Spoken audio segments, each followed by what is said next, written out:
Surprise!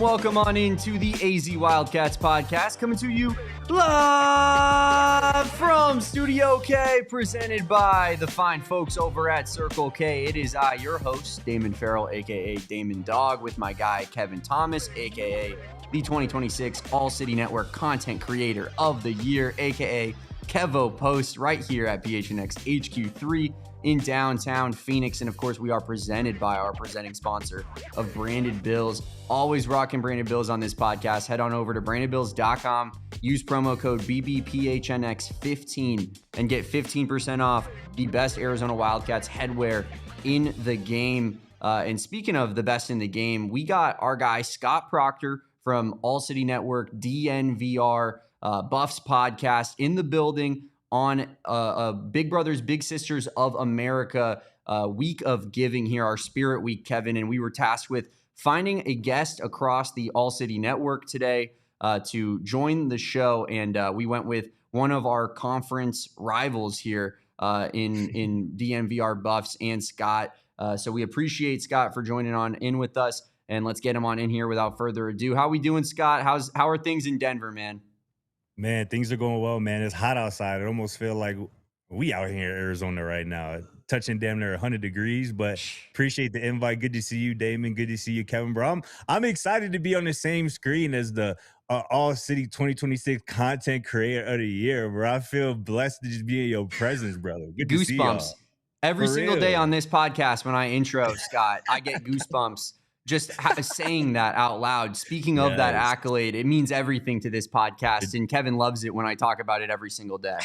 I could tell. What does Steve Nash say in that video? The glaze around here is phenomenal. That's how this feels right now. But no, we appreciate you for popping on with us, Scott. No Arizona versus Colorado on the schedule this year, but we will be previewing how Arizona and Colorado fit in to the Big 12 here. But I got to address the elephant in the room off the top. We have a DNVR Buffs guy on the show. What was Julian Lewis talking about at Big 12 Media Day? Can you clarify that for us? Because it's been the talk of many social media posts recently. Yeah, I mean, that one broke outside the CU bubble, outside the Big 12 bubble. It became a national topic of conversation. It almost gave me 2024 vibes because, as you guys probably remember, it felt like every week there was something going on related to CU during that season where they were kind of the talk of the college football world. But as it relates to Juju and his comments at Big 12 Media Day, I think he was just speaking his truth. And I think it was just a moment of youth, right, where he maybe got a little bit too comfortable with media, maybe not realizing in the moment that everything you say, bro, can be blown out of proportion and taken out of context and made for maybe what it might not have been. And I know a lot of the reaction nationally was, what's going on in Colorado? Like, what is Coach Prime doing? What is kind of program is he running? And I feel like that was just the wrong reaction. The real reaction in my mind to those comments from Julian Lewis should have been, dang, he wasn't even reading defenses for real. He was really playing backyard football, maybe free balling a little bit. And in his first start on the road against West Virginia, a Big 12 opponent, threw for 300 yards, 2 touchdowns, 0 interceptions. He didn't turn the ball over one time last year in his action as a true freshman, which I believe bodes well for his red shirt freshman season, his 2026 campaign. A new offensive coordinator. The offensive coordinator play calling situation last year under Pat Shurmur was a disaster. And if I had to say, that was probably the reason, or certainly a top 3 reason why Colorado struggled so much, why they went 3-9, 1-8 in the Big 12. I think Brennan Marion bringing in his offense that he created, the go-go offense, it has worked at every stop. We'll see if it works at the Power 4 level, but I think Brennan, Marion, and Juju, they have the dogs, the weapons at their disposal to kind of turn this thing around, and that's somewhat what I'm expecting. I think that we draw a lot of comparisons there with what you Yep. just said with our own situation in 2024, where Arizona obviously had big time expectations with Fafita and T-Mac in his last year before he was going to go pro, and it ends up with just an utter disaster, right? You go 4-8 actually, just a total joke of a season, right? Yeah. You had big time expectations, and in large part, I think that we saw that the offensive play calling, the scheming in particular, was elementary level. Like, it just didn't look Yes. anywhere close to the Power 5, Power 4 level that is required. I don't think that that's out of left field to say that Pat Shurmur looked like the biggest issue for Colorado last year. And you hear, Julian Lewis say that it probably is less about Dion and more about what Pat Shurmur was doing on the offensive side of the ball. So I guess that leads to the question of, what is this program looking like in 2026, right? Because, it's been a little bit up and down with Dion so far. You had the big time expectations. You beat TCU, which was a massive win. And then, the season doesn't really play out the way you want it to. In 2024, it's the opposite. Travis Hunter wins the Heisman. Shedeur Sanders has an incredible season, and it was a good year, all things considered. And then you expect a bit of a step back after losing those guys. What does 2026 look like for Colorado in your eyes? Yeah, I mean, it has to look like real tangible improvement that you can feel. Like, the product on the field, wins and losses aside, the product on the field has to be better, right? There were too many games last year for Colorado, the Arizona game included, where you look up late third quarter and this game's over with. And there are dudes out there on Colorado on the field, but it don't look like there's actually anybody on the field for Colorado. You know what I'm saying? Like, lights on, nobody's home type of deal. And you have to avoid that at all costs, right? I think of the Utah game, up there in Salt Lake City as well as another example of that for Colorado last year. So it has to be tangible improvement. And I think the minimum expectation has to be 6 wins, getting to a bowl after what you experienced last year. You still do have a young quarterback. Like, Julian Lewis is still a redshirt freshman who only has 2 college career starts under his belt. So there is still going to be, I think, some growing pains, some development that we're going to see on Saturdays as it relates to him. But as I mentioned earlier, like, Brennan Marion, I think, is probably the best case scenario that Julian Lewis could have asked for at this stage of his young development as a college quarterback, because there's no denying his talent. He is a former 5-star quarterback who, was, committed to USC, had all the offers coming out of high school. Like, the talent is undeniable. I think pairing him with the right guy, and I think Brennan Marion is that right guy, is really all he needs. Because as we know, Colorado is going to have weapons. They're going to have receivers, and that's the case again this year. Even after losing a guy like Amari Miller to Arizona State, there's a good argument, and I think it's just fact that the receiver group is even better, even with losing a guy like Amari Miller here in 2026. So offensively, that's where we got to see his growth, Julian Lewis's growth, and I think that's kind of the biggest thing, right? Defensively, I think he added some dogs out of the portal, and people might on the outside say, "Oh, guys in Colorado, they say that every year." It feels different. The approach changed a little bit, the way that they targeted the portal. Instead of just looking helmet scouting, so to speak, looking at, oh, this guy was at the SEC, let's go after him. This guy was at the Big Ten, let's go after him, even if he didn't have production or even snaps played at his previous school. That isn't the approach anymore. It has shifted more to proven production, no matter the level, even if they're coming outside the Power 4, which a lot of these transfers are. G5, FCS, guys who were FCS All-Americans, all-conference players. That's where the focus has shifted this offseason for Colorado in terms of recruiting, particularly the transfer portal. And I think it's going to pay dividends. Like, this is going to be an older roster, an experienced roster. And a lot of it's going to come down to coaching. I mentioned Brennan Marion. They have a new defensive coordinator as well, Chris Marv, who is the former Virginia Tech DC for a few years. So I think coaching has been improved. Coach Prime has said multiple times this offseason that this is the best staff he has ever assembled. High school, college, wherever, Colorado, Jackson State, you name it. This is the best staff, and it certainly feels that way. I think the talent certainly has been upgraded from last year as well. And all that points to, again, at minimum, 6 wins. And I think the more you get to 7, 8, predicting that just aligns with Julian Lewis maybe exceeding expectations. Now, like in terms of the offensive coordinator, Brennan Marion, like that is a name that honestly rung a bell for me when I saw he was brought on to Colorado, because that's a guy that a lot of Arizona fans pinned as maybe the Dino Babers replacement. Yeah. And now we compared Dino Babers to Pat Shurmur earlier. I'll do it one more time. Brennan Marion, a guy that might have replaced Dino Babers, ends up being Seth Dagey. As Damon said, it worked out very well for Arizona, and it helped get Noah Fafita to a place where now his program can start kind of pitching him for Heisman. And we're going to get to that for a second. But what are the expectations for like Colorado offensively specifically this year, right? Like a lot of turnover there. Brennan Marion comes in with that go-go. Could this be like where do you see it fitting in terms of the Big 12 offensively? For sure. I mean, again, in terms of skill position players, you look at the receiver spot, obviously, like Arizona State's going to have a case for them feeling like they have the strongest, deepest position group at that spot. But Colorado, right, you bring in Daniel Scudero, who is a Biletnikoff semifinalist last year at San Jose State. Dog.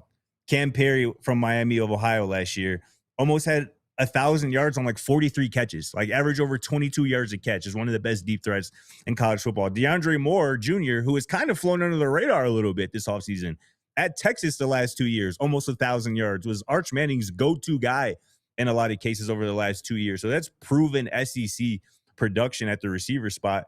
And, you know, the run game has been a topic of conversation for Coach Prime at Colorado, because over the last 3 years, Colorado has had one of the worst rushing offenses in all of college football. Like I'm talking 130th, 134th, 136th out of 138 FBS teams. Like it's been bad. And that is a part of the reason why you bring in a Brennan Marion, who is known for his go-go offense, which a staple of it is 2 running backs, power run.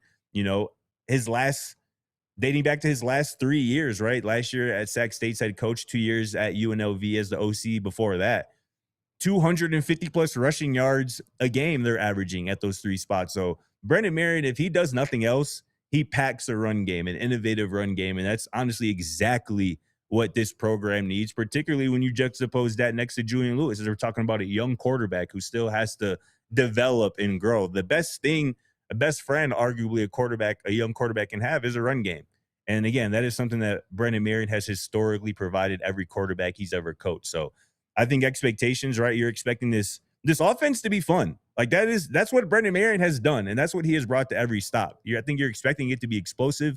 You're expecting it to be innovative. There isn't going to be any other offense like Colorado in the Big 12 this year, mostly because of that go-go element. And I think they have the weapons. They have the dogs. Brennan Marion, as a play caller, has never had this much talent at his disposal, right? At Sac State last year, I honestly believe he was hamstrung a little bit by the quarterback situation. That's not going to be the case with Juju. And I think it's going to bring out the best kind of on both sides for Marion and obviously the skill players, this offense as a whole. It's honestly shocking. Like the stuff that Scott's saying is like, if you just took our podcast from a year ago when we were in the off season and we were talking about the change from OCs, you know, going from Dino Babers to Seth Dagey, it really is. You can draw so many comparisons there. And yeah, I think that the way that the math works with the go-go offense versus maybe a more conventional college offense that Seth Dagey runs might be different, but the answer ends up being the same in the long run, which is, you know, like Noah Fafita had no run game in 2024. It was just F it. T-Mac is probably open or down there somewhere ready to catch the football versus, you know, now if there is a run game, that just opens up so much more. It allows for Julian Lewis to really air it out and use his arm as a difference maker rather than teams just kind of being like, well, we know that they're not going to be able to run the football on us. We can rush 3 D linemen, trust our linebackers, and drop everyone else into coverage. I really do think that could be a night and day difference. And first thing that you said to me when you were talking about that run game and, you know, Brennan Marion, the go-go offense, like 2 running backs in the backfield, that alone essentially should hopefully fix that situation. But Scott, we've talked a lot about Colorado. I think that, you know, I honestly, I don't know about you, Kevin. I feel like Colorado, maybe I feel a little bit higher on them now after this conversation. Definitely. With Scott here. I was drinking that social media Kool-Aid of like, man, this Julian Lewis kid exposing his own coach. What's he thinking? I mean, Scott brought us back down to earth a little bit. It's always darkest before the dawn, you know? Like, everybody's going to make all the Colorado jokes, and then, you know, maybe this season you catch a few teams by surprise. But another team that may be able to catch a couple people by surprise is this Arizona team that has a senior quarterback in Noah Fafita. Had a good season last year that, finished 9-4. Probably could have been 10-3 if, or I'm sorry, 9-3, 9-4 in the bowl game. Probably could have been, 10-3 if potentially, you have your NFL DBs suit up for that Holiday Bowl. But how do you see this Arizona team factoring into the Big 12 landscape? Yeah, I mean, I think as far as I'm concerned, Arizona is cemented in that top 4, top 5 range for me, right? It obviously goes Tech and BYU at the top, but right behind them, like I would put Arizona and Houston in that same range, and then maybe Arizona, K-State kind of in a tier just below them. Like that's kind of how I view it. And I was kind of halfway through the year last season, I started to realize that Arizona, they was coming different, right? I think a lot of people were unsure about Brennan after that 2024 season, or the 2024 season. But I'll tell you what, Danny Gonzalez, and I've said this multiple times on our show, he's one of my favorite coordinators in all college football. What Arizona was able to do defensively, particularly turning the football over, forcing turnovers, getting takeaways, I think was the biggest reason why they were so good and so improved last year. And obviously Fafita, bouncing back from a rough 2024 season as well, obviously helped. But defensively, like this was a defensive team last year in my mind, like a defense that nobody really wanted to play against, particularly quarterbacks, particularly young quarterbacks. And again, I think we saw some of that, when Julian got his second start, against, or that wasn't his first start, but he played late in that game against Arizona. Danny Gonzalez in that defense, and I think also he did it even without like elite top level talent. Like obviously you mentioned it, Damon, like you guys had some pro talent in the secondary in particular, but to me that seemed like Danny Gonzalez like really locking in on his scheme and getting the maximum out of the personnel that he has been afforded. So as it relates to Fafita, I saw obviously they kind of launched the Heisman campaign. I think that's dope, man. Like he is what college football is about. Like I've heard, I think Brennan said it, like he's the best story in college football. And maybe not the best, but certainly he has to be up there because a kid, starting as a freshman, or at least starting games, being impactful as a freshman in 2023 and still being this team's quarterback, 3-4 years later, like we just don't see that much in college football anymore. And I even hearken it back to Big 12 Media Days before that 2024 season out there in Vegas. Even before I joined DNVR, I was writing for a USA Today paper out in Colorado covering the Buffs. And I saw Noah and T-Mac just wandering, in Allegiant Stadium by themselves. And I was like, I'm going to just go ask them if I can just get a little one-on-one interview and just chop it up with them. And certainly they were like, yeah, let's do it. And that was dope. And I was already big fans of their game on the football field, but I became big fans of those two guys as humans that day as well. And Fafita, like I said, he's one of my favorite quarterbacks in college football. He certainly got my vote for, preseason all Big 12, which obviously he rightfully earned and deserved. And I saw you guys talk about it, mention it. And I felt this way before kind of coming out of last season. Trey Spivey, I think, is one of the most underrated players in the Big 12, maybe in college football. I think he only had like 23 catches or something last year, but 7 of them went for touchdowns. And obviously that ridiculous cartoonish one he had against Colorado last year where he made damn near all 11 defenders on the field miss. Like, I think with a full kind of season of targets, maybe being the number 1, maybe 2 guy, alongside Hunter, I think Trey Spivey could really be looked at as one of the top playmakers in the Big 12 this year. And certainly Fafita, we know he can feed a receiver who he has a good rapport with. So like I said, I firmly believe Arizona as top 5 potential in the Big 12 with room for more. You're welcome back on the pod anytime, Scott. We appreciate your time, man. But yeah, I mean, I think that, you answered the question. We were going to ask you what you make of the Noah Fafita for Heisman campaign, but I think that you kind of got to it already. And Glenn says here in the chat, and he's an ASU fan, and he hits the nail on the head as well. Like when you have a 4-year starter who improves every year, bleeds the program, and is shown loyalty that you just don't really see in college football in this day and age. Like I think that not giving that guy a Heisman campaign would be a disservice to not only him but the program in general. Like if it's not Fafita for Heisman, then who is it ever for Heisman? For sure. You know what I mean? You gotta show love and show support to that kind of dude, and it's cool to see that that kind of has made its way to other people across the conference and nationally as well. And I also wish that, not to cut you off, Scott, I also wish they did that for T-Mac with the Blitnikoff. Like, this is something that you and I talked about. Like, obviously, sorry, Colorado guy. Obviously, we have a little bit of a crossover here, but like David and I were kind of, banging the drum all year of like, this is the best pure wide receiver in the country, right? Yeah. And like we could have a whole different podcast about that year of Travis Hunter versus T-Mac and who should have whatever. But who knows what happens if Arizona doesn't get out ahead of that and maybe starts doing a little bit of campaigning on behalf of their guy. And I think this is maybe them not learning from that, but saying, how can we level up our support of the dudes that are already in the building and showcase like, hey, if you're locked in on us, we're locked in on you. I mean, and back to Fifita quickly, like who would have blamed him, maybe other than diehard Arizona Wildcats fans, who would have blamed him for hitting the portal No one. after that 2024 season? His boy T-Mac is gone. We just had a terrible season. Who would have blamed him? Because he would have been one of the top quarterbacks in the portal that offseason. He would have got a bag, and I don't think many people nationally would have blamed him, but you should get credit for staying loyal and, bleeding the school that gave you your first opportunity. So I love that about Fifita. And I think maybe you're right, Kevin. I do think maybe they might have learned something, the higher ups at Arizona, like maybe let's see if we can get out in front of this a little bit. Maybe put him on the forefront of people's minds before we get too far into the season. Yeah, just to answer your question, Scott, I remember having vivid conversations telling people like I wouldn't blame Fifita at all if he left. I mean, he saved Brent Brennan's job by staying. Like, and you could tell Brent Brennan knows that too. Like he is indebted to Noah Fifita because if Fifita leaves out the door that year in need of a winning season the year after, it probably doesn't happen when you're, losing all of your leadership, all of the continuity that you're going from one year to the next. And yeah, I mean, it does like in today's day and age, every single QB, it feels like, leaves their program after that disastrous season, their best friend out the door. It feels like the writing's on the wall with the new head coach, but Fifita's just a different cat, man. And I think that, that's why he deserves the extra hype from our fan base. But of course, all the extra hype to our guy, Scott Procter, for joining us today, doing great work with DNVR Buffs.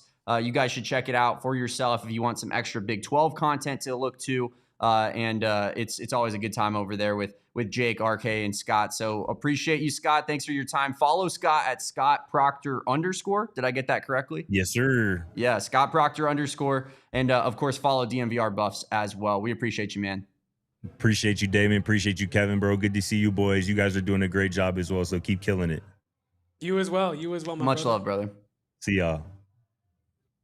That was a wonderful interview with our guy, Scott Procter of DNVR. Now, Damon and I are going to hit our first ad break here on the AZ Wildcats podcast. We'll be right back, breaking down a little bit more football stuff, but also we have basketball updates. That's right. It's a double whammy today, a double header, football and basketball. Stick around, leave a like, do not go anywhere. It is Spirit Week, everybody. And what does that mean? We are supporting charity yet again. Big Brothers, Big Sisters, AllCity Day of Giving is this Thursday. And no, we have not forgotten about our obligations to last year's stuff. You know what I mean? Big Brothers, Big Sisters were so excited to come back and have us raise more money that they even caught you and me off guard, Damon. We are so excited for this week, though. And here at PHNX, we are lucky to be partners with Big Brothers, Big Sisters. And here's why it actually matters. Big Brothers, Big Sisters is built around one idea: that every kid deserves someone in their corner, a trained, screened adult mentor who shows up consistently, listens, and helps a kid see what's possible for their life. I just watched a movie literally yesterday called, I believe, The Little Brother with Eric Andre and John Cena, kind of centered around this kind of exact idea. But that is comedy. This is real life. And the point is that if you make a connection with someone like this with Big Brothers, Big Sisters, you can have that connection last a lifetime. And you have no idea how important it must be or might be or could be to a little out there. So this Thursday, join us here at PHNX on this YouTube channel. We'll have a special donation link so you can help us fund this incredible organization. That's this Thursday with Big Brothers, Big Sisters, and AllCity Network, because it takes a little to be big.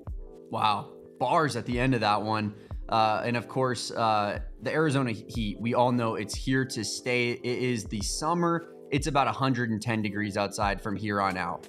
Little do you guys know that new windows can actually be one of those things that are raising those AC bills on a monthly basis. The Window Depot does windows better than anyone out there on the market. There's 8 locations here in the state of Arizona, including Tucson, Phoenix, Chandler, Surprise, and Marana. One near everybody, wherever your job site or project is. And of course, they do so much more than just windows as well. They do doors, vanities, cabinets, countertops, and really anything that you could put your mind to when it comes to a home renovation project. Arizona made, locally trusted. There's a reason that homeowners and contractors alike love the Window Depot, because you can either browse online or go shop in store, have that order ready for pickup, or maybe you don't know what you need yet and you want to go look through those aisles. Check out the Window Depot today. It has something for everybody. Visit thewindowdepot.com and get started on your next project today. Browse and shop online, pick up in store, browse and order directly at thewindowdepot.com with real-time access to in-stock products at your nearest location.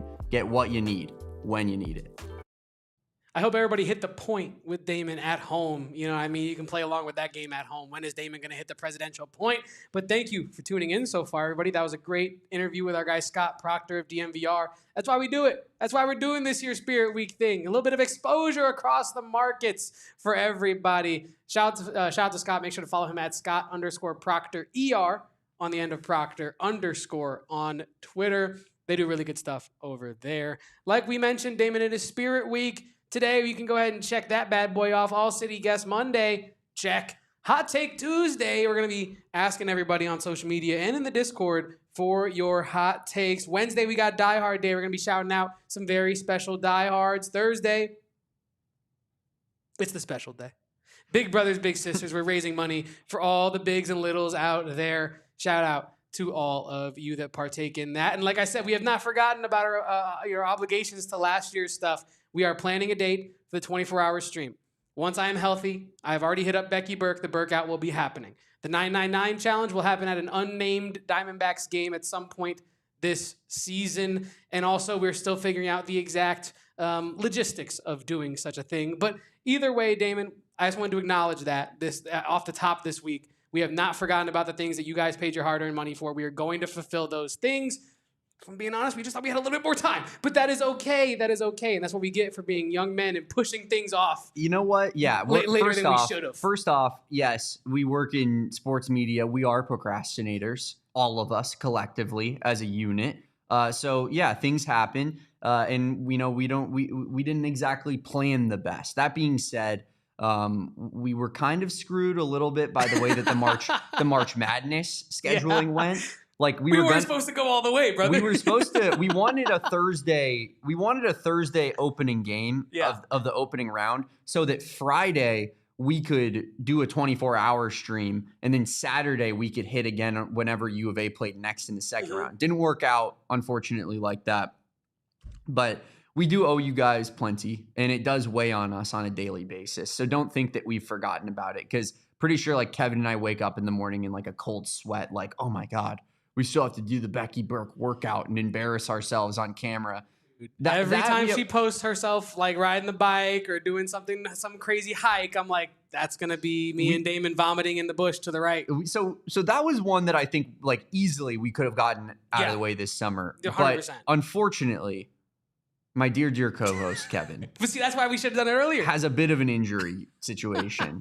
And maybe my bones would have been stronger. It'd be tough to do a Becky Burke workout when he can only hop around and, not get on a bike or do like burpees or whatever Becky Burke wants him to do. I feel like you DM'd Becky the other day, a little inside baseball here. Mm-hmm. And you were basically trying to tell Coach Burke, like, essentially, we haven't forgotten. We didn't forget about what we owe. We're going to get this done. I just have a bit of a situation right now. Yeah. And to my understanding, Becky basically kind of gave you like a, hurdles are what you make of them kind of response. Said, you're going to have to get over that horrifically sprained ankle somehow, Kevin. What better way than to go do a CrossFit workout? And you're like, Coach, I don't know if I have the same mentality, I guess, because I don't know if that's an option that's available to me. She hit me with the thing that we asked her to do, which was be an accountability buddy. And I said, because I saw her, like I said, I saw her post, and Damon was not lying. This does, maybe not every day, every second of every day, but it does weigh on us a little bit. We have not forgotten. And I saw Becky Burke working out on her Instagram story, and I was like, damn, we really kind of should have already had this done, but now I'm TBD with an ankle, so I don't know when I'm going to get by. I have not forgotten about our arrangement, the Burke out. We have not forgotten about it. I currently have an ankle injury that I'm nursing back to health right now. When I'm healthy, I will hit you up and we will set up a date to get this done. And she just hit me with I hold you to it. I'm holding you to it. So the accountability buddy is in full action there, Damon. She is holding us to it. Once I am healthy, once I can maybe walk and stand without crutches, we can hit the Burke out in the Burke gym. So all that to say, we have new thresholds this year that we will hopefully reach in the name of charity. And Kevin and I will, of course, do content on whatever we have, going on that list there. I'm excited. Stuff we can do the week of. I'm excited to. Well, one of them is a little bit more intensive. The last one. Oh yeah, it's going to require a little bit more planning. It is, but it's stuff we can do in the near future after you've accomplished that would be fun the though. goals. I mean, I think that we can get this done, and hopefully it's stuff that the people are in on as well. But yeah, that's on Thursday. And then what was Friday again? Friday is quiz day, Damon. It is a little bit of quiz show day. Game day, yeah. Yeah, I'm gonna have to cook. I'm gonna have to get in the bag for that one. Maybe we could do a little bit of 32-0. Maybe we could do a little bit of trivia. Yeah. Maybe I could put together some sort of Arizona Wildcats trivia, Tucson trivia, quiz the hometown boy, Damon Fairall. Maybe you can get with your dad and do some homework, some cramming on some past, I don't know, Tucson history. Either way, I'm trying to wonder if there's a way that Saul could hop on and do trivia for both of us so that we can compete against one another, maybe. So it's not just you having to come up with the game for just me, essentially. But yeah, we can start formulating some ideas after this episode is over. Can't wait for another action-packed Spirit Week here, sponsored by our friends over at Big Brothers Big Sisters of America. And yes, Glenn, I believe Johnny Venerable can, in fact, be a big brother despite his small stature. I don't know. Did you see him next to Paris Johnson? And guess what? We don't appreciate that at Johnny Venerable FC. We don't stand for that. Oh, man. Look, I mean, Johnny is my guy. I will say maybe we could have taken the shot with Paris at a different angle. Maybe we could have got a lower angle. More of a worm's eye view. That Eminem video, Rap God, where he hits the 90s and he stands on the camera and he looks like King Kong size. Maybe that's how we should have taken the photo with Paris. But that's neither here nor there. We joke about our guy, Johnny. He is our dude. Now, Damon, speaking of our dudes, our guys, Peat and Brayden Burries, Carter Bryant and Jaden Bradley, Tobe Awaka and Anthony DeLurso. Anyone stick out to you? I mean, those are the Arizona Wildcats in the NBA Summer League. And a couple of them. Pete. Okay, did I not mention Koa? I thought I did. Maybe I didn't. You said, do any of them stick out to you? I answered your question. My bad. Doing a lot of talking, not a lot of listening. You know what I mean? I got to work on that. But a couple of them absolutely starring for their teams. A couple of them kind of struggling out of the gates. Some of them just kind of doing what they do. Let's get into that, right? So, Brayden Burries is where I want to start this off. Brayden Burries. Now, if you're listening to this podcast, give yourself a pat on the back right now. Because you know what you were privy to? The truth. The truth that me and Damon were trying to tell you. Me getting out over my skis all season being like, are we sure that Brayden Burries is not a top 5 player in this class, potentially? Are we sure Brayden Burries is not one of the best guards in this class, potentially? I mean, I remember there was a game late in the season. You and I were doing a post game. It might have even been late into March Madness, probably when Darren Peterson was no longer playing, which means out of sight, out of mind for your boy. But I asked the question, is it insane to even broach the idea that right behind Darren Peterson, in terms of the guards, should be Brayden Burries? Right? I know everyone loves Acuff. I know everyone loves Brown, and everyone loves Vogler. Burries should be the name in the guard conversation that is Peterson, Burries, the rest of the guys.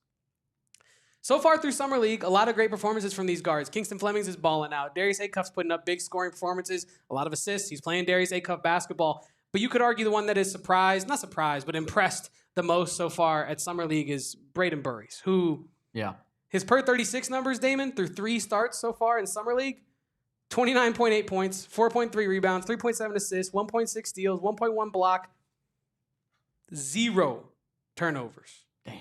0 turnovers.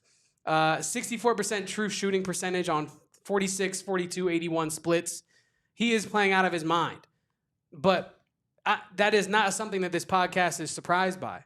Brayden Burries is the skilled, steady guard that he has been this whole time, right? And I love to see the rest of the NBA world waking up to him. I mean, I was watching The Sheep Detectives last night, right? Watching a little movie.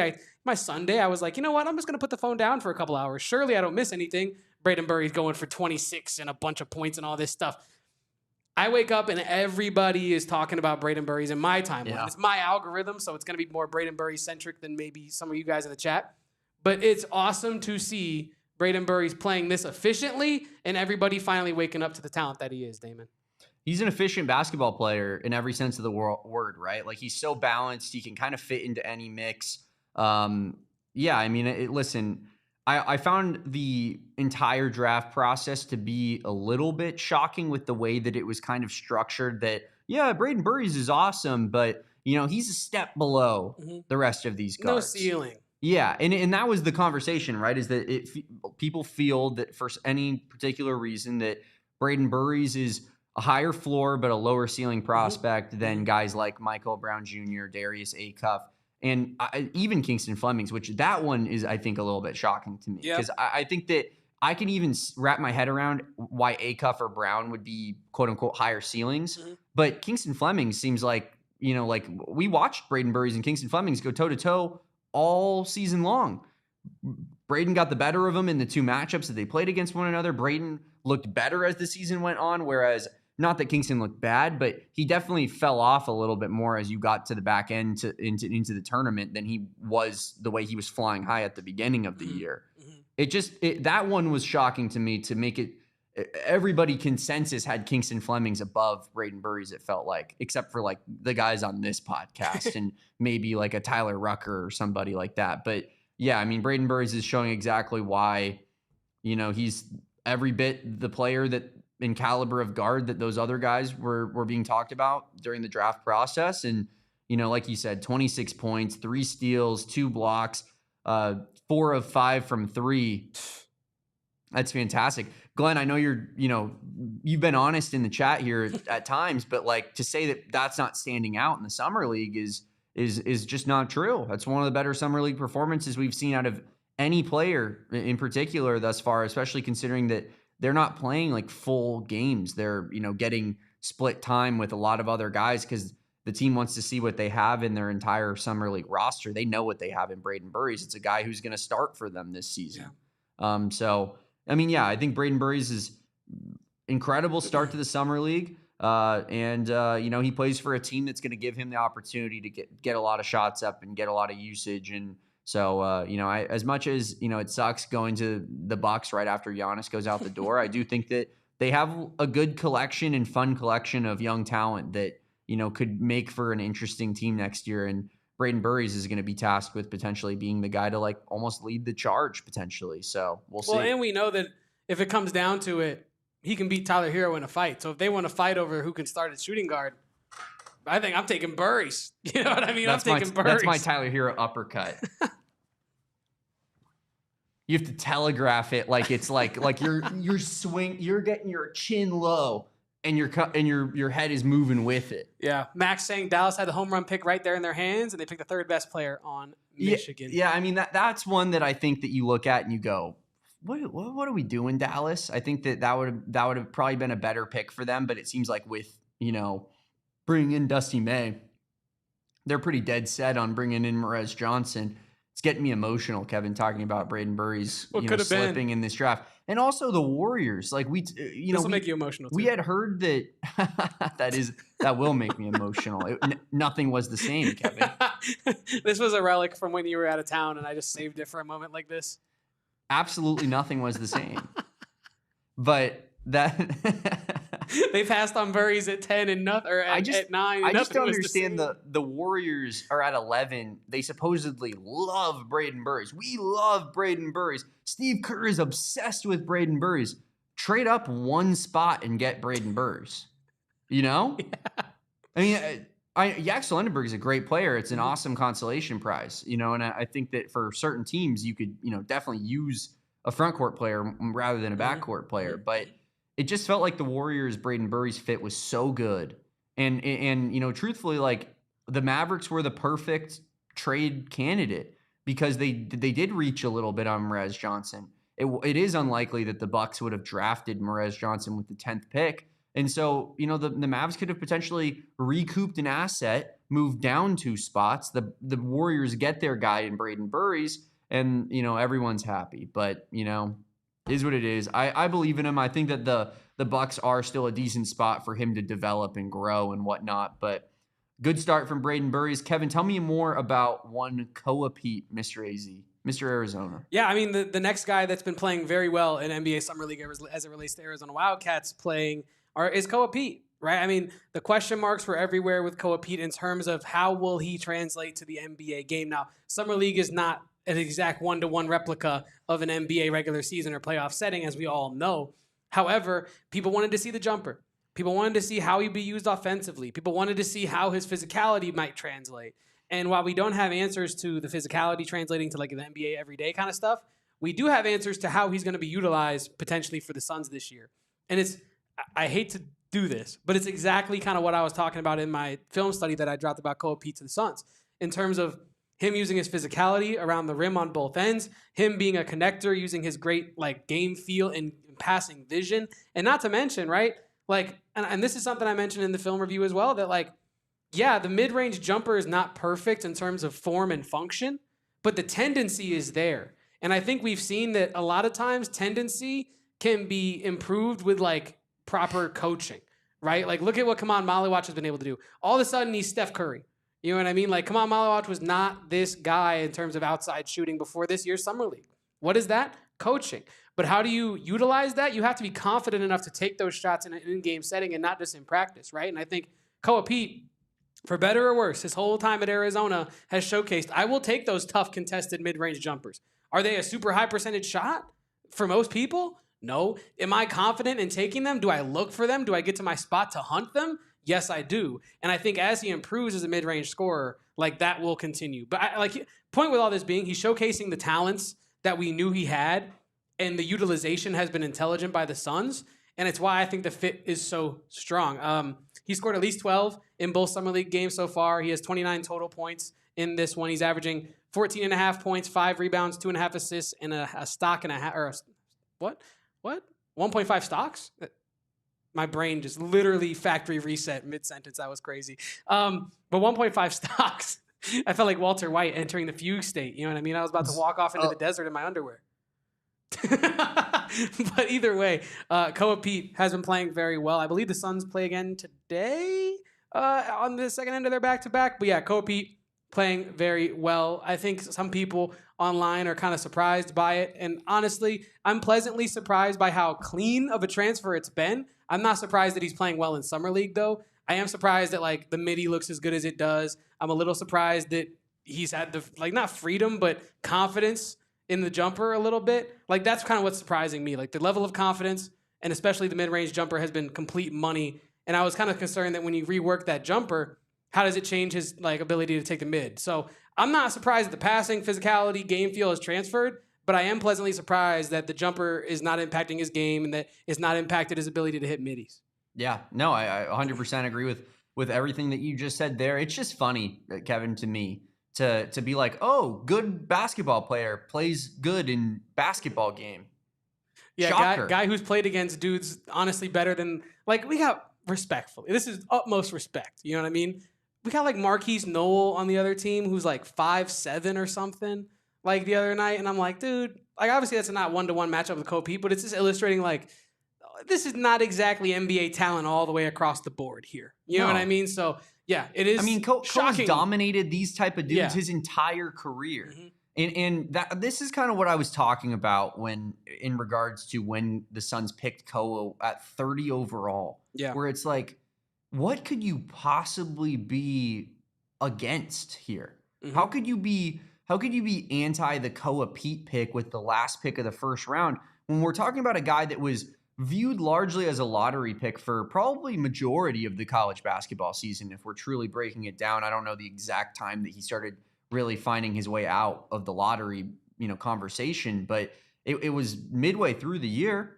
And the guy, he's a player. He does it on both ends of the floor. And the thing that I kept bringing up to Suns fans, whether it was on Twitter or whether it was on this show, Kevin, was the passing ability, the playmaking. Mm-hmm. Like you're undervaluing that when you start just talking about Koa as this power forward who can't shoot. And that's how you box him in. Oh, well, he's a big, but he can't shoot.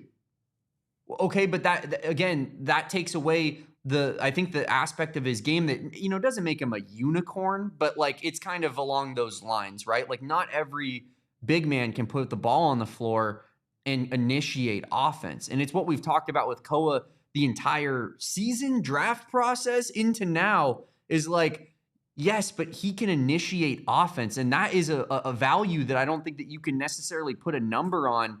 You need guys like that who are going to switch things up, take pressure off of a guy like Devin Booker, who just has the ball in his hands, frankly, way too much, right? That's why some people really like Jalen Green, is because he is a bit of a ball hog, but it feels like without him, it's just the Devin Booker show, trying to make things happen with 4 other guys standing around on the court. I just feel like Koa Peat, like his passing ability, his playmaking, his feel for the game, those are things that we're always going to translate and make him a valuable quality player at the NBA level. So that's why I like the pick in the first place, is because it's like, you know, he really is less of like, you know, I think that people have talked about Koa as in the sense that, well, his shooting really like impacts his game as a whole. But for me, the shooting is really the only thing that I have concerns about. Yeah. Every single other thing on Koa Peat's Rolodex is like, check. He's got it all. He just needs to figure out a little bit more of a jump shot. And you're talking about the steal of the draft potentially. So not shocking to see Koa go out there and bully guys that he's bullied forever, because that's who he is. And so I just, it's good to see. I love to see it. And I love to see the Suns fans, like some of the ones that I think were a little bit more apprehensive about the pick, now starting to warm up to it a little bit more once they watch him play and they see him like hitting Malawach cross court for a wide open 3-point shot. And then you're like, wow, I am #moved catches the ball up high, comes down before he's even landed. He's already pitching it up for an alley-oop to Malawach. Like that's the kind of game feel you don't get from a 30th overall pick. No, absolutely not. And so, yeah, I mean, I think Koa's skill set translates. You want to see the shot keep developing. But as I said from the beginning, like I think it means, to me, them investing that into Koa and trading up for Koa, that tells me more about how they feel about guys like Ryan Dunn and Oso Ighodaro than it does about Koa Peat, because they wouldn't have drafted him with that pick if they didn't think he was a contributor at this level or that the value wasn't there on that pick. I think that the other bigs who have struggles shooting, maybe the writing is more on the wall for those guys because they've already been in the organization. They've already been given the shooting coaches and tools to get better and improve that aspect of their game. They haven't. And you know what else they don't do? They don't take the ball at the top of the key and drive and, you know, pass out and, hit Malawach for oops, like you're saying. Like they just don't have that in their bag at all. So, yeah, I'm thrilled to see what Koa's done so far. What about Tobe, ADO, and JB? Let's talk about some of the other performances here after our second ad break on the AZ Wildcats podcast. And then we have Caleb Holt updates to wrap up today's show. And what was JJ Mandequit doing in Vegas? Let's talk about all that and more on the other side of our second break. Damon, don't you want, like, for example, a guy like Tommy Lloyd in your corner who's rooted in Arizona and knows you can grow roots in the desert? That is a quote by Tommy Lloyd. Very true. Don't you want that in your credit union too, man? 1AZCU. That's right, 1AZ Credit Union. They are rooted in Arizona and invested in you. 75 years. I can only pray Tommy Lloyd somehow, by the grace of modern medicine, is coaching Arizona basketball for 75 years. But that's how long 1AZ Credit Union has been serving this community, and they're celebrating that 75 years of service with this brand new offer at all of their 25 branches across the state. And don't worry, if you can't make it to one of their branches that have the one-on-one financial coaching and they're really your one-stop shop for all of your financial needs, you have that mobile app that's available 24/7. Access to your money has never been easier with 1AZ Credit Union. And 1AZ branches, like I said, are your one-stop shop for all your financial needs. So for a limited time only, open a new checking account, complete qualifying activities, and you can earn 350 bones. That's 350 USD in new membership bonus. Man, what I would do with that. Let me think about it while I read the rest of this here. Use code CHK-358. That's code CHK-358. Terms and conditions apply. Visit 1azcu.com for all the details.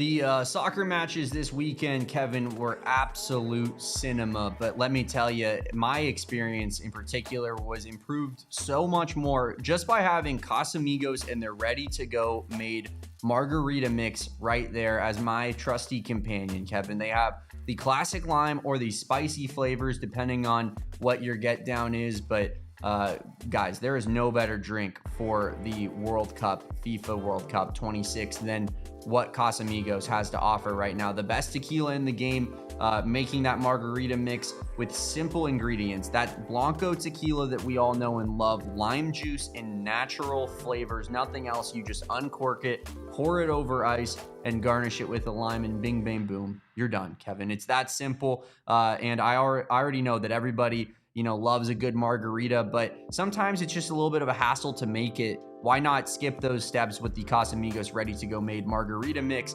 Of course, we do have World Cup watch parties still on the horizon here as we get through the rest of this World Cup. Only 3 more games left, actually 4, but I don't believe we're doing a watch party for the 3rd place game. We'll be at George and Dragon on Tuesday and Wednesday for the semifinal games.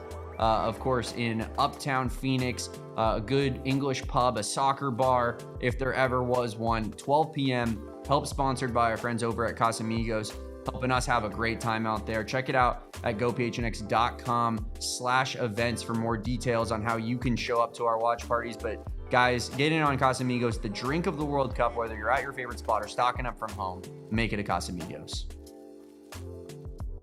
Leave a like on the AZ Wildcats podcast as we wrap up our conversation about the NBA Wildcats in the Summer League. Before we get to some news and notes as it relates to the basketball side of things, more notes than news today, but a lot of notes. Damon, you asked about Jaden Bradley, ADO, Tobe Awaka, and Carter Bryant a little bit. I'll talk about Carter Bryant because I don't have that much to say. Second-year player here in Summer League for Carter. First game, very shaky, if I'm being honest with you. Came out, I think he started the game 1 for 6, 0 for 6, something like that. Was not playing well. Spurs Twitter, very unhappy with Carter Bryant in the first half of that first game. This is a big summer league for him, I think, because he's obviously the type of player where they use a lottery pick on him, but they know that they didn't pick the finished product right then and there. Like, he's such a toolsy player. And I think in a summer league setting, when you have a guy that has that kind of potential, but his role has been that of like a defensive stopper early on in his career, you want to see him expand his offensive game and show those flashes that he can be something much more than what he was in his rookie season. And apparently not necessarily going swimmingly, Kevin. I mean, it didn't go well in the first half of that first matchup. It got better in the second half. And then in the second game he played a lot more confident, a lot more powerful. And I actually, to an extent, agree with what Glenn has to say, that he really has nothing to prove. He just got some NBA Finals minutes. Clearly there's a level of trust from Coach Mitch Johnson and his staff that this kid can play. But by that same token, there's a reason that Carter Bryant was not able to maybe stay on the floor for long periods in the NBA Finals, and that is because he is still green, right? Like, what is it? Is it a giraffe learning to walk or a deer learning to walk? Like, they're powerful things yet still, but they don't know how to quite use all their powers yet. And I think that Carter Bryant is that way. Like, you see him run over Shea in the finals, you see him run over a couple guys, but because he's playing so hard, but he has to reel it in a little bit. And I think that in terms of Carter Bryant, that's what the Spurs probably wanted to see. That's why he's still playing in the Summer League. You see a lot of guys in their second year across the league that maybe should be playing in Summer League, but aren't playing in Summer League. I think it's a good decision for Carter to play in these games. Also, shake the rust off a little bit. Coming off of an NBA Finals appearance, I know you're thinking, well, there probably isn't that much rust. But after that long stretch, I'm sure Carter Bryant took a couple days off to not do anything basketball related and enjoy his offseason. Yeah, so your offseason really shortens up when you play that deep into it. And you don't get the opportunity to necessarily improve on some individual skills the same way other guys do, right? Like John Morant's been able to work on whatever the hell he wanted to work on the whole offseason because they're not making it to the finals, right? So I do think it's good for Carter Bryant to get in there, play that second game as confidently and as powerfully as he did. I do believe he just sat out their game last night, though, against Brayden Burries and the Bucks. So we might not see him the rest of Summer League, but I do think it's good for him to get some reps, continue to play. He needs all the play time he can get to continue to round out and be a more, not veteran, but just more experienced player in the NBA. Yeah, I think that what what Sam says here is very true. He's an off-ball player, so he needs good point guard play to see his full potential. And I don't think anyone's disagreeing with that. I think that what I'm saying is that you do want to see those flashes of him putting the ball on the floor like you haven't seen. You want to see that development, that growth coming about in a setting that is obviously, clearly lower down the totem pole than the competition you'll be facing in the NBA regular season. Like, you know, I don't think anyone wants Carter Bryant like sizing up dudes and like putting the ball, like trying crossovers and whatnot, you know, on defenders that are in NBA games. But I think that now is the time to see all of that stuff. Does he have projectability? You know, because I think in large part, one of the biggest issues with Carter is his handle, right? Like he has the shooting ability, he has the touch, he has the athleticism to fly to the basket, but you don't necessarily trust him to put the ball on the floor. And so that's something, for example, that like in Summer League, you want to see specifically worked on, you know, to show flashes of improvement in that regard. That's how I see it, at least. And I think like overall, I would just use the word control. It's like, I think with Koa, I want to see shots. I want to see Koa take a bunch of threes and mid-range jumpers and whatnot, because I believe that Koa can do what he's shown so far with the passing and the defense at the NBA level. But I not that I want him taking those shots in NBA games, but he needs to develop that long term. So I think that that's what Summer League is explicitly for. Yeah, and like the word of operation for me, and as it relates to Carter Bryant, is control, right? Like control of the ball, as you outlined, control over his body, control over his athleticism, just being more in control out there, harnessing that crazy athleticism, the crazy speed that he plays with. So he's a little bit more, I don't know, in control out there, Damon. But moving on to some other Wildcats here, and we don't got to spend too much time on ADO, for example, but he's been struggling to find a little bit of playing time for the Kings. He played in that first matchup that they had outside of official Summer League play with I think it was the California Classic out there against Brayden, Burries, and the Bucks. And since then, it's been a couple DNPs. Now, there was one guy on Twitter that was trying to be like, you know, time for ADO to go overseas, get that passport. And while that might end up being true, like, this is not a shocking outcome necessarily. Like, I am happy that he got in and got some tape in the first matchup, because as you and I talked about, as me and Saul talked about while you were in Europe, you know, jetting around, doing whatever the hell you were doing. Yeah. ADO, like, the same issues that plagued him when he made the jump from Campbell to Arizona are going to be the same issues that plague him when he makes the jump from Arizona to the NBA. He's going to have to probably take some time overseas or in a G League situation, whatever he finds is best for his personal development. I'm not ruling out that he could end up maybe getting a role, you know, deep in the bench on a team in a couple years as a guy who's improved his body, improved his defense, and can come over and snipe for you. But I just don't think he's there yet. It doesn't shock me that he's getting some DNPs right now. I don't think it's necessarily like an indictment against him, though. I think it's kind of as expected in a way. He got a shot. He got to play a little bit, and we'll see how the rest of this goes for ADO. Now, Jaden Bradley has also been struggling out of the gate a little bit. Toronto Raptors fans doing what they do, doing what any fan base does during Summer League, overreacting a little bit. But I feel like JB's struggling to catch a rhythm, right? It's a much different rhythm in Summer League than it is in the Big 12. It's a much different rhythm in the NBA than it is in the Big 12. We know Jaden Bradley's a gamer. I'm not concerned about Jaden Bradley, but that is currently the update. He's not done a whole lot so far in Summer League, and that's okay. It is only Summer League. He's going to be a pro. I'm not concerned about that. He will not be the only guy to struggle and still find a role in the NBA in the future here, Damon. And then last, but certainly not least, our guy Tobe Awaka, doing Tobe Awaka stuff. I watched him the other night when the Bulls went against the Grizzlies and you had Boozer and Wilson. Everybody's watching Cam Boozer and Caleb Wilson. I'm watching Tobe Awaka. You know what I mean? But he was out there kind of just doing Tobe Awaka stuff, rebounding, playing physical, bodying dudes up. And I think that if the Bulls were on this podcast, if a representative of the Bulls was on this podcast, they would probably say, yeah, this is about what we expected out of Tobe. You know what I mean? This is like physicality, you know, grittiness, some rebounding. Maybe they would want a little bit more from a Awaka entering Summer League now. Man, yeah. Raptors fans are not happy with Jaden Bradley. No. They're very unhappy. The Summer League overreactions are hitting right now in Toronto. People are saying you should have taken Henry Vasar over Jaden Bradley. So. I just read someone comment right now, think the second round is such a crapshoot where you'll draft bad players. Thank God we drafted Jamal Shed last year. And it's like, brother, hold the line a little bit here. Yeah, I mean, You Jaden Bradley literally drafted Jamal Shed again. I was gonna say you got the regen. Yeah, hold the line. It doesn't look great as of this exact moment, but he'll be. I think Jaden Bradley will be fine. Yeah, and will he have a role, Deborah? I'm not sure, like what it looks like this upcoming year in terms of how he impacts Toronto, because as we outlined, they do already have Jamal Shed, so there is a lot of competition there. Maybe he does a little two-way situation, up down, kind of like that, kind of like how Caleb Love did until he was able to carve out a role. And I don't think he's maybe going back to the G League soon. I don't know. But you get my point. Like I'm not sure he has a role based on this year's summer league performance, but he can grind. He can get up into that rotation there for the Raptors in the future. Maybe not necessarily close to the present, but that is your summer league update as it relates to the Arizona Wildcats. You had a couple guys absolutely starring.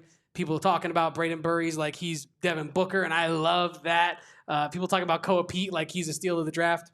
It was me. I was talking about it. But Damon and I, we have another basketball news and notes segment for you after our third break on the AZ Wildcats podcast. Your daily Caleb Holt update from Kevin. Stick around, leave a like, don't go anywhere, man. He ain't wrong. He ain't wrong. We're talking Caleb Holt. We're talking JJ Mandaquit and Max Holloway and a whole bunch of other stuff to wrap up today's show. But to wrap up the ad breaks for today, last but certainly not least, I got to tell you about our friends over at Pure Edibles. Yes, the people, the company, the great folks over at Pure Edibles that have been getting me through my recovery with my ankle injury. That's right. I might have popped a couple Pure Edibles and watched The Sheep Detectives last night. Yeah, it might have had the talking sheep hitting a little bit differently. Yeah, it was a great time. I know my guy Anthony Totri loves some Pure Edibles while watching the UFC fights, a little bit of MMA action, right? Disappointing main card, but he was probably vibing the entirety of the main card there because it was a great set of fights. And Pure Edibles, it's really whatever moment you decide to use them because they have a wide variety of effects, and the effects are clearly listed on the outside of each tin. And you're like, well, Kevin, aren't they going to be covered in sugar like all the other edibles? No. They're not going to be covered in sugar and chemicals like all these other edible companies saying that they're really gummy candies when they're not. They're not candy, folks. This Pure Edible stuff, full-fledged candy company offering you a wide variety of edibles, everything from CBN, CBG, CBD to marijuana-derived THC. So go find yourself some Pure Edibles products from one of the over 150 now dispensaries, including our friends over at True Leaf. Shout out to Pure Edibles and Kevin. Big shout out to our friends at Michelob Ultra for really just elevating my experience every weekend. I was over at my friend Cameron's house this weekend watching the card. What did he have in the fridge? None other than some ice cold Michelob Ultras. Just, and you know what? You know, sometimes when you get one of those twist off cans or bottles, Kevin, and it's just stuck, and you're sitting there and you're like, is it a twist off, or do I need to grab a bottle opener? Michelob Ultra, like, they have perfected the engineering when it comes to the twist off bottle, because it's almost like a champagne cork. Ooh. Like you twist it and it spray, like not Superior. The water, but like the literally like there's carbonation in there. It's that the aura. Yeah, it's special. It's special. And Michelob Ultra, of course, just the perfect light beer for any occasion. If you're looking to maybe count those calories, Michelob Ultra, a little bit lighter than its counterparts. Of course, it's an American brewed beer, so we know it has that American spirit, and it has that St. Louis spirit in particular. Woo! Like my guy KT, whether it's here in the Valley, across the country. Everybody's been going crazy for soccer. Why not get in on the official beer sponsor of the FIFA World Cup 26, the official beer sponsor of the United States men's national team as well, Kevin. For every match, every goal, every play on the world's biggest stage, crack open something superior. Michelob Ultra, official beer sponsor of the FIFA World Cup 26. Enjoy responsibly. Copyright 2026 Anheuser-Busch. Michelob Ultra, light beer. St. Louis, Missouri. Yeah, I made you wait for it that time. You were like, where is it from? Oh my God, please tell me, Kevin, where is Michelob Ultra from? It's from St. Louis, Missouri. Now, to wrap up today's show, Damon, we do have a little bit of notes. I'm not even going to call them news and notes. But where's Caleb Holt from? What's his favorite color? What did he eat for dinner last night? Whoa. Who said what? You got to start raising your hands if you know, you know. But I will say he's from Alabama.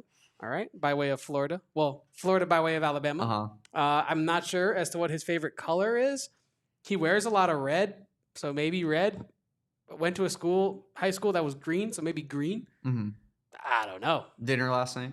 I had no clue. Probably like I don't know, he was walking his dog on campus. He posted that. So dog got some. He has like a poodle mix. We know that much. Either way, Caleb Holt, right? Shout out to our guy Blair Woods out there that posted this on social media. Caleb Holt working on his jumper. Blair attached a comment that says, "Great shooters don't just chase makes, they chase rhythm. We've been dialing in Caleb Holt's flow and timing, creating a release that feels effortless and repeatable. The result? Consistently knocking down 9 to 10 in a row without forcing it. The work is stacking. Excited to watch him carry it into a big season at Arizona. You're getting a worker."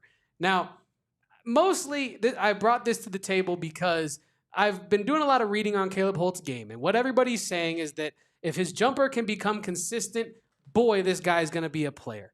And it sure as hell looks consistent here. And it sure as hell looked consistent this past high school season for Prolific Prep. And I think that this is kind of a situation where people start to overthink a prospect. When they don't have a ton of holes to their game, it can easily be overthought. And we're like, well, the shooting's not that consistent. Now here he is, before he's even a freshman in college, working on that jumper, and it looks pretty damn repeatable. And it looks very, very smooth. Damon, if he can get a consistent jumper, I mean, we are talking about a top 3 pick here. This is the kind of quality of player that can mask some of the flaws on this roster, some of the lack of depth maybe in the front court. I think he's that good. Now, I know that you're not a big off-season highlight gym guy, but does this do anything for you seeing him knock down all these jumpers, work on that jumper? Love does exist, by the way. Caleb Love. Caleb Love exists. Yeah, no, I mean, it looks fantastic, especially when that's the one concern about, kind of maybe what he might be missing. Not that his jumper isn't solid, but that maybe it's not quite elite, right? And so if he can hone in on that a little bit before this upcoming season, I think that it will totally pay dividends for, what he could potentially do, and maybe even, shoot for a national collegiate freshman of the year type of accolade, like I really feel like he is that special and caliber of player, and he will be platformed and given the role that will allow him to potentially challenge for that type of award. So, love our guy, Caleb Holt. I think that the main thing I take away though is not even about any jump shot related. It's that he's just he's addicted to working. Yeah. Like the guy loves basketball. He's an incoming freshman. It's the off season. He's already there. I mean, everybody is, but like that's extra work. That's not teamwork, with Chris Rounds doing stuff in the weight room. That's not Tommy getting the guys out there on the floor, and trying to, learn something collectively. That's Caleb Holt in RJ shooting around with his shooting coach, trying to improve and get better on his game. And I think that that's really what I take away from that, is that Caleb Holt is just a relentless worker when it comes to improving his on-court ability. And that's part of probably what makes him special, is not only the elite talent and the frame and, everything that he provides on that side of things, but also just, the dedication to the sport. And it fits the mold of the Brayden, Burries, Koa Peets, Carter Bryant's, the elite level high school guys that you've brought in recently, who we just know for a fact are just all about basketball. And Caleb Holt feels like the next guy there. You brought up a great point. Obviously, I love the observation there about how this is a freshman that is clearly putting the work in preseason. You should tweet that. I think that's a good tweet. But either way, though, Damon, about like you mentioned him being with his shooting coach, Blair Woods. I know that, obviously Blair has been sending us some video of Caleb Holt just like this, just like he's sending out through his social media stuff, friend of the program. I'm not saying this just because he is a friend of the program, but I think it's also an indication that this Blair Woods guy knows what he's talking about. And like, I'm serious. Like, if you're Tommy Lloyd, you got Koa's number that you could slide, maybe? Hey, you know what I mean? Hey, but like, I think that is an indication that this Caleb Holt guy has had the right people around him the whole time, and that he's working in a way that aligns with what Arizona wants for him, right? Like, I don't think Tommy Lloyd is like, I don't want to say but I don't think Tommy Lloyd's letting Blair Woods work with Caleb Holt for this long in RJ all off season if it's not stuff that the program agrees and thinks that he is capable of helping Caleb Holt improve on. And so I think that this is a great sign of confidence, I should say, indication of success for a guy like Caleb Holt, who's clearly developing on all the right fronts. That is your Caleb Holt update for the day. Now let's get into a couple more, tangential things, so to speak. EYBL, Adan Diggs got a ton of attention as well, but we're here to talk about Adan Diggs. Who was in attendance to watch Adan Diggs hoop? None other than Koa Peat. And who was Koa Peat next to there? None other than his dog. He says my dog, but it's not my dog. It's Koa Peat's dog. I don't know TJ Benson. I would love to be friends with you. I would love to be able to say TJ Benson is my dog. But Koa Peat, TJ Benson out there to watch Adan Diggs at EYBL Vegas. I'm here to ask the same question that you once asked to Cameron Holmes. Koa Peat, if you're watching, can you do some recruiting? Can you do some recruiting on behalf of the Arizona Wildcats? You're showing up to watch Adan Diggs play in Vegas. Can you pull him aside and say, let's just make it official, brother? Can you make the call to Tommy? Let's make it official now. I need Koa Peat to do some damn recruiting. I want to see that 24/7 page updated to where it's like recruited by, and it says TJ Benson. I want a little recruited by TJ Benson, Koa Peat. That's what I want. Arizona, Adan Diggs. I need it. But yeah, that's your update. Koa Peat was out there with TJ Benson, and obviously TJ Benson out there to watch EYBL, scout a little bit, but also support Koa Peat and Brayden Burries in Vegas. But I'm glad they teamed up to go see Adan Diggs play. Full court press. Has to be. Full court press. Cam Holmes, he's in on it, of course. He's in on the conspiracy. It's not a conspiracy. I know. I would say it's a master plan, a creed almost. Yeah. It means everything to us. If we don't have Adan Diggs, we are nothing. So I love to see it. Get the past, current, former, present, and future all recruiting Adan Diggs. Why not? 100%. Now, to wrap up today's show, it was a monumental night in terms of MMA this past Saturday. Conor McGregor's alleged return didn't really happen, to be honest with you. But Max Holloway got out of there with no scratches. You want to know how I know? I watched the fight. But you want to know how else I would know if I didn't watch the fight? Here's JJ Mandicoot with Max Holloway after UFC 329. And there's JJ Mandicoot with Max Holloway, honestly, an unknown number of years ago, but quite some time ago, judging by Max Holloway's eyebrows at that point. I mean, those things are also on judging by Max Holloway's Spider-Man flat brim hat that he has on as well. Also, we both whiffed. Judging by the fact that JJ Mandicoot is a child in the photo. Well, yeah, but that hat is like, that's most like Walmart 2012 hat I've ever seen in my life. I mean, he posted that picture. Max Holloway probably posted that picture with the comment, #swag.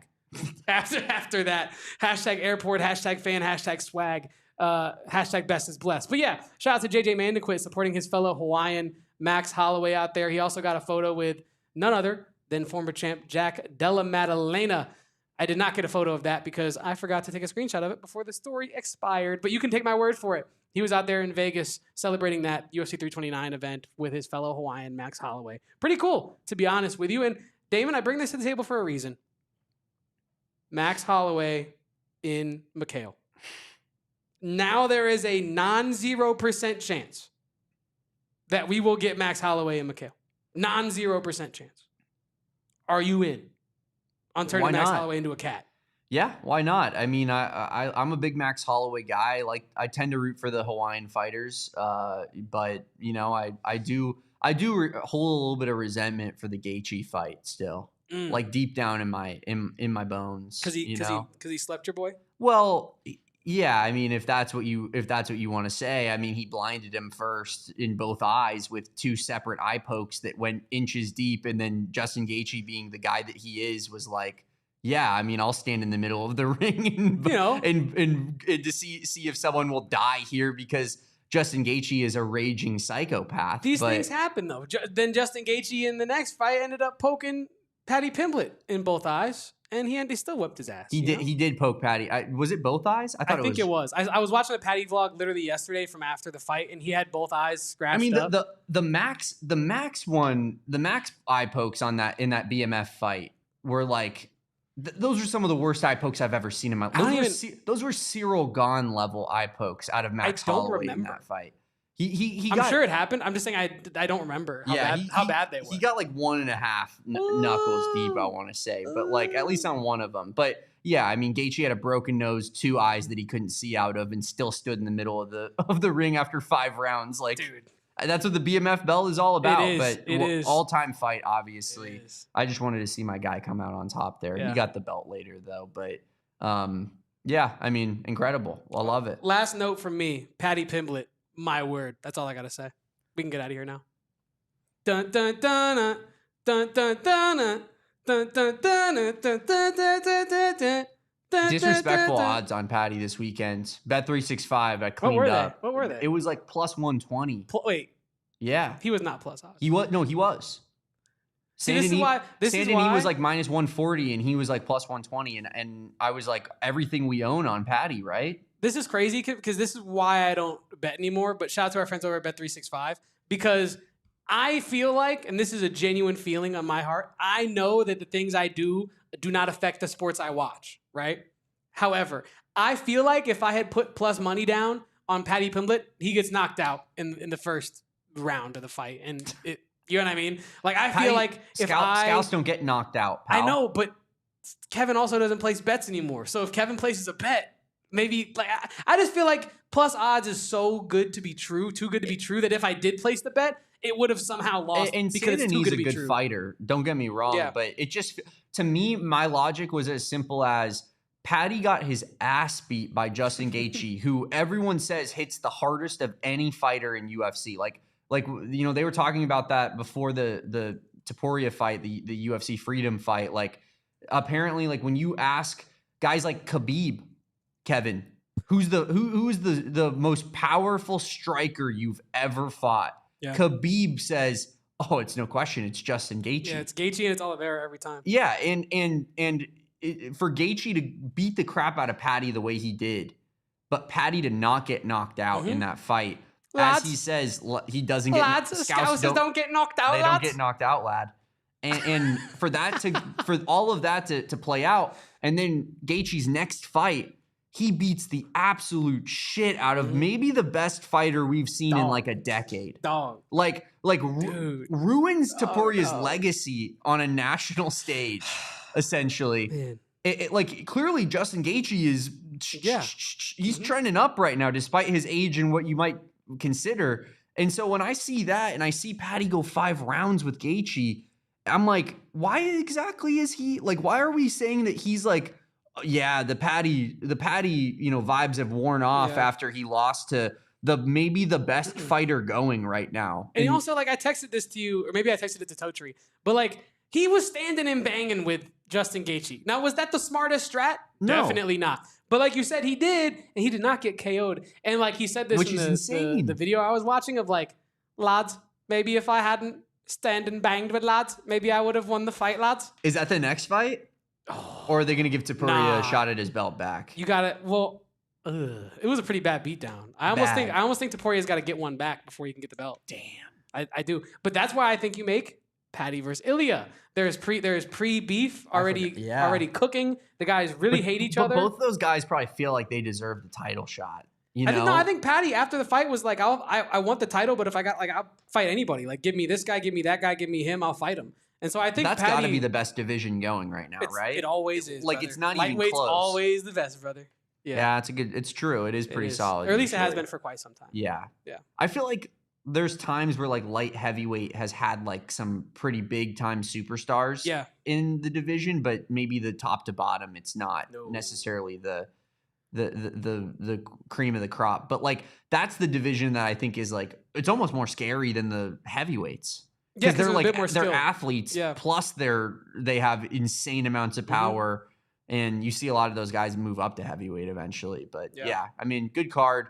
As Glenn says, like the Patty Holloway parlay was probably the easiest money you could make in your entire life. Old man McGregor, you know what I mean? Could have happened to a better guy. You know what I mean? Very true. We can leave that off. I do know what you mean, Kevin. Yeah. Cut that. Go back and cut that. Whoa. All right, we're going to be moving on to tomorrow's show. That's all we got for you today. A little quick UFC update on the way out. That's for our guy 10 Toes Down Media, or MMA. Appreciate you, brother, for always watching. But, of course, drop a like on this video and subscribe to the channel on your way out if you have not done so. We are on our road to 60K, and we are moving ever so fast. So please be a part of the community here. Love it. Drop a subscribe. Drop a follow to the AllCity Network Content Creator of the Year for 2026, Kevin Thomas, at Kevo Posts, and follow me as well at Damon Dog. That's DAWG. Follow us at PHNX_Wildcats on all social media except for TikTok, where we are at AZ Wildcats Pod, and we will see you on a Tuesday at 2 p.m. Until then, peace out. Bear down. And go Cats. Oh, Paddy the body. We all silly like the mayor.